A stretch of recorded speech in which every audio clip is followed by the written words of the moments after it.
হতে পারে। এটা হয় কি করে?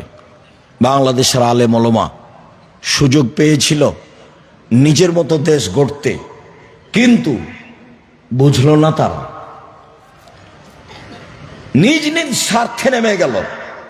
সবাই বসে, যারা মনে করে আমরা কোরআন হাদিস বুঝি, হানাফি হোক, শাফি হোক, মালিকি হোক, হাম্বলি হোক, যেই হোক না কেন, তারা যদি নিজ স্বার্থ ত্যাগ করে বাংলাদেশের মাটিতে পরামর্শের ভিত্তিতে নেতা নির্বাচন হবে, এই পদক্ষেপ যদি তারা হাতে নিত, তাহলে যারা গাদ্দারি করছে, করেছে, করবে, এরা সুযোগ পেত না। কিন্তু আমি আর আপনি তো সুযোগ নিলাম না। শুধু খালি ছেলেগুলো জীবন দিল, মানুষগুলো জীবন দিল, পানি লাগবে, পানি লাগবে, পানি লাগবে। সুযোগকে মাটির সাথে মিশিয়ে দিল। সবাই নিজ নিজ স্বার্থ নিয়ে চলল ধর্মের নামে। অবাক কথা, দেশের মুরগি জ্বালিয়ে দিয়ে ইন্ডিয়া থেকে ডিম নিয়ে আসতে হবে, এরাও নাকি দেশ চায়। দেশের কলকারখানা বন্ধ করে ইন্ডিয়া থেকে সবকিছু নিয়ে আসতে হবে, এরাও নাকি দেশ চায়। দেশের টাকা পয়সা বাহিরে দিয়ে দেশের শাসন ব্যবস্থা চালাতে হবে, এরাও নাকি দেশ চাই।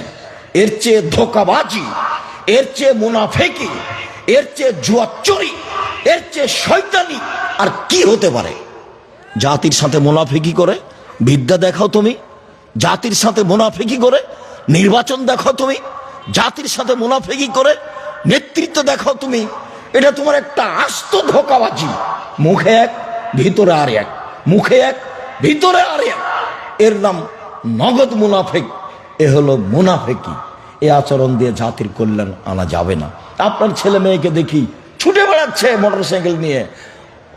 তোমার আমাদের নেতার চরিত্র ফুলের মতো পবিত্র, আপনার ছেলে মেয়ে তো দৌড়ে বেড়াই, এখনো বেড়াচ্ছে মোটরসাইকেলে ঘুরে বেড়াচ্ছে। ও কি করতে পারে জাতির? কি করতে পারে ও জাতির? ও কিছুই করতে পারে না জাতির। জাতির অর্থ সম্পদ লুটে খাবে। এই জন্য আপনি ছেলে মেয়ে মানুষ করেছেন। দুঃখিত, এটা চাইনি। মানুষ হিসাবে বুঝে চেষ্টা চালিয়ে যাচ্ছি।